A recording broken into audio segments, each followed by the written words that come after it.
Hi dear friends, അങ്ങനെ നമ്മൾ കാത്തിരുന്ന കേരള PSC അങ്ങ് പടിവാതിൽക്കലെത്തി. എല്ലാവരും തകർത്ത് പഠിക്കാമെന്നറിയാം.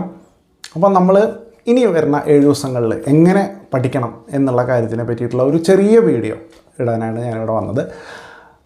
എല്ലാവരും എങ്ങനെ പഠിക്കേണ്ടതെന്നൊക്കെയുള്ള കാര്യങ്ങൾ അറിയാം, എന്നാൽ പോലും ഒരു ചെറിയൊരു ഗൈഡൻസ് അതിനകത്ത്.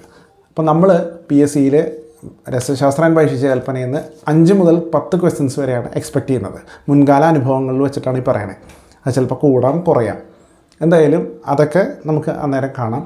അപ്പോൾ എനിക്ക് പറയാനുള്ളത് ഏറ്റവും ക്രക്സായിട്ടുള്ള കാര്യങ്ങൾ മാത്രം പഠിക്കാം. ഇപ്പം മൊഡ്യൂൾ 3ലാണ് ആയുർവേദം പറഞ്ഞേക്കണേ, രസശാസ്ത്ര ഭൈഷിക കൽപ്പന പോയിൻറ്റ്സ് വരുന്നത്. അപ്പം അതിനകത്ത് സിലബസ് പോയിൻറ്റ്സിനെ ബേസ് ചെയ്ത് നമ്മൾ പഠിക്കാം. ഇപ്പം നമ്മുടെ നോട്ട്സ് അതിന് മുമ്പ് പ്രിപ്പയർ ചെയ്ത കാരണം കുറേ ഇലാബറേറ്റ് ആണ്. അപ്പോൾ നമുക്ക് അതിനകത്ത് ഓരോ പോയിൻറ്റും നോട്ട്സിന് കറസ്പോണ്ടിങ് ആയിട്ടുള്ള രീതിയിൽ പഠിച്ചു പോവുക. പിന്നെ അഡീഷണൽ ആയിട്ടുള്ള കുറച്ച് പോയിൻറ്റ്സ് നിങ്ങൾക്ക് എക്സ്ട്രാ പോയിൻറ്റ്സ് ആയിട്ട് കവർ ചെയ്ത് തന്നിട്ടുണ്ട്. പിന്നെ എല്ലാവരുടെയും കുഞ്ഞു നോട്ട് ഉണ്ടാവും എന്ന് വിചാരിക്കുന്നു. അത് വായിക്കാനുള്ള സമയമായിരിക്കും ഇനി ഉണ്ടാവുക. അതിനകത്ത് 3 സ്റ്റാർ 2 സ്റ്റാർ പോയിൻറ്റ്സ് കവർ ചെയ്യുന്ന രീതിയിൽ. പിന്നെ കോഡ് ബുക്ക് അതെല്ലാവരുടെയും ഉണ്ടാവുമെന്ന് ഞാൻ ഊഹിക്കുന്നു. അപ്പോൾ 3 സ്റ്റാർ 2 സ്റ്റാറിൻ്റെ വെയിറ്റേജ് കൊടുക്കണം എന്ന് പറയാൻ കാരണം ഞാനൊരു ഉദാഹരണം പറഞ്ഞുതരാം. ഒന്ന്, ഇപ്പം നമ്മളിപ്പോൾ സ്നേഹപാകവിധി പറയുമ്പോൾ അതിനകത്ത് തന്നെ ഇപ്പം കൽക്കം സ്നേഹം ദ്രവദ്രവ്യം റേഷ്യോ പറയുന്നുണ്ട്. അപ്പോൾ ദ്രവദ്രവ്യം ജലമാണെന്നുണ്ടെങ്കിൽ 1/4:1:4 എന്നുള്ളതാണ്. ഇതെല്ലാവർക്കും അറിയാം, സാമാന്യമായിട്ടുള്ള ഇന്നലെ PSC പഠിക്കാൻ തുടങ്ങിയ ആൾക്കാർ അറിയാം. പക്ഷേ അതിനകത്ത് ഇപ്പോൾ ദ്രവദ്രവ്യം കഷായമാണെന്നുണ്ടെങ്കിൽ കൽക്കം 1/6 ആണ്, പുഷ്പകൽക്കാണെങ്കിൽ 1/8 എടുത്താൽ മതി കൽക്കം എന്നുള്ള കാര്യം അത് പഠിച്ചവർക്ക് മാത്രമേ അറിയുള്ളൂ. അപ്പോൾ അതുകൊണ്ടാണ് ഞാൻ പറഞ്ഞത് 3 സ്റ്റാർ 2 സ്റ്റാറിന് വളരെയധികം പ്രാധാന്യം കൊടുത്ത് പഠിക്കുക എന്നുള്ളത്. അവിടെയാണ് നമ്മുടെ മാർക്കുകൾ മാറി മറിയുക. പിന്നെ അഷ്ടാംഗ ഹൃദയം ബേസ് ചെയ്തിട്ടാണ് സാധാരണ കേരള PSC വരിക എന്നൊക്കെ പറയുന്നുണ്ട്.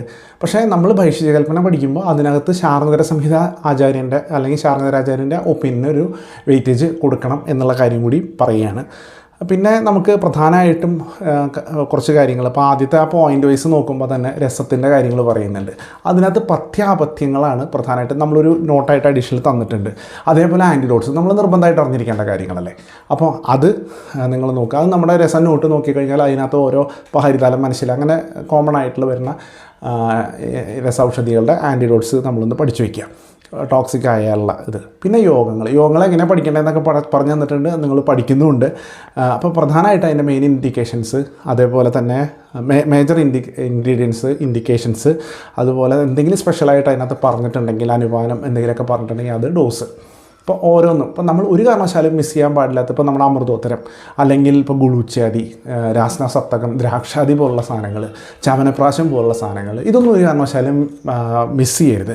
ദശമൂല കടുത്തറയും, കാരണം ഹിംഗോജാതി ഗുളിക ഇങ്ങനെ, അല്ലെങ്കിൽ ഹിംഗോജാതി ചൂർണം, കാരണം ഇത് നമ്മൾ കോമൺ ആയിട്ട് ഉപയോഗിക്കുന്നതാണ്. നമ്മുടെ OPയിൽ അല്ലെങ്കിൽ നമ്മൾ ഇനി അത് കഴിഞ്ഞാൽ ഡിസ്പെൻസറിയിലൊക്കെ വരുന്ന പേഷ്യൻസിന് കൊടുക്കുന്ന സാധനങ്ങളാണ്. അതിൻ്റെ പ്രയോഗം നമ്മൾ ഒരു കാരണവശാലും മിസ് ചെയ്യാൻ പാടില്ല. ബാക്കി ഒരുപാട് യോഗങ്ങളുണ്ട്, എല്ലാം കൂടി ചോദിക്കാനൊന്നും പറ്റുന്നില്ല ഈ ഒരു സമയത്തിൽ.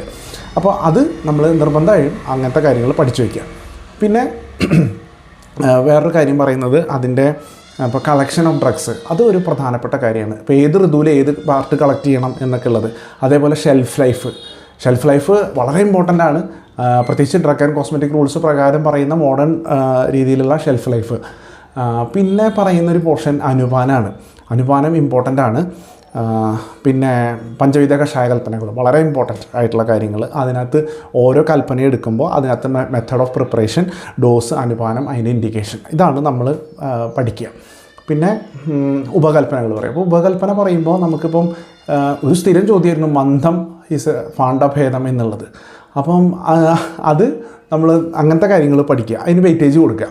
അപ്പോൾ അതേപോലെ തന്നെ ക്ഷീരകൽപ്പന, അതുപോലെ മാംസകൽപ്പന, ലവണകൽപ്പന, അയസ്കൃതി, ഇങ്ങനത്തെ കാര്യങ്ങൾക്കൊരു ഇത് കൊടുക്കുക. ഇപ്പോൾ ഗുഗുലു പറയുമ്പോൾ ഗുഗുലുവിൽ നമ്മൾ പ്രധാനമായിട്ടുള്ള കാര്യങ്ങളൊക്കെ പറഞ്ഞു. അപ്പോൾ അതിൻ്റെ ഡോസൊക്കെ ആയിരിക്കും ചിലപ്പോൾ ചോദിക്കുക. അപ്പോൾ കർഷക മാത്രമാണ് ഗുഗുലു കൽപ്പനയുടെ കാര്യം പറയുന്നത്. അപ്പോൾ അത് പിന്നെ പറയുന്നത് ഈ സാധനങ്ങളുടെയൊക്കെ ഇൻഡിക്കേഷൻ. ഇപ്പം പഥ്യകൽപ്പന പറയുന്നുണ്ട്. പഥ്യകൽപ്പനയിൽ വരുന്നൊരു കാര്യമാണ് യൂഷം. അപ്പോൾ യൂഷം എന്നുള്ളത് ഇവിടെയും വരാം, ഔഷധയൂഷമായിട്ടും പറയാം. അതുപോലെ പഥ്യകൽപ്പനയിൽ മണ്ടം, പേയ, വിലേപി, പിന്നെ തക്രം, അങ്ങനത്തെ കാര്യങ്ങളുടെ ഒരു ഇത് പറയുന്നുണ്ട്, പ്രയോഗങ്ങൾ പറയുന്നുണ്ട്. അത് നിങ്ങൾ പഠിച്ചു വയ്ക്കുക. അപ്പോൾ അതേപോലെ തന്നെ ലേപകൽപ്പനയിൽ ആലേപം, പ്രലേപം, പ്രത്യേകം ഇത് തമ്മിലുള്ള ഡിഫറൻസ് എന്താണ് എന്നുള്ള കാര്യം. അതുപോലെ ഈ ശാലാക്യവുമായി ബന്ധപ്പെട്ട കുറച്ച് കാര്യങ്ങളാണ് അഞ്ജനം, തർപ്പണം, പുടഭാഗം പോലുള്ള സാധനങ്ങൾ. അതിൻ്റെ പ്രയോഗങ്ങളാണ് നമ്മൾ ഇതിനകത്ത് ചോദിക്കുക. മറ്റേ ശാലാക്യത്തിൽ വരുന്ന കാരണം അതിന് വെയിറ്റേജ് കൊടുക്കാൻ ഞാൻ പ്രത്യേകം പറഞ്ഞിട്ടുണ്ടായിരുന്നു. അപ്പോൾ ആ ഒരു ആംഗിളിൽ അവർ പറയുന്ന ഒപ്പീനിയന് കൂടുതൽ പ്രാധാന്യം കൊടുക്കുക. എന്തായാലും അത് നമ്മൾ പഠിച്ചേ പറ്റുള്ളൂ. അതേപോലെ തന്നെ വസ്തി, അതിൻ്റെ ഏറ്റവും കോമൺ ആയിട്ട് ഉപയോഗിക്കുന്ന കാര്യങ്ങൾ നമ്മൾ കൊടുക്കുക.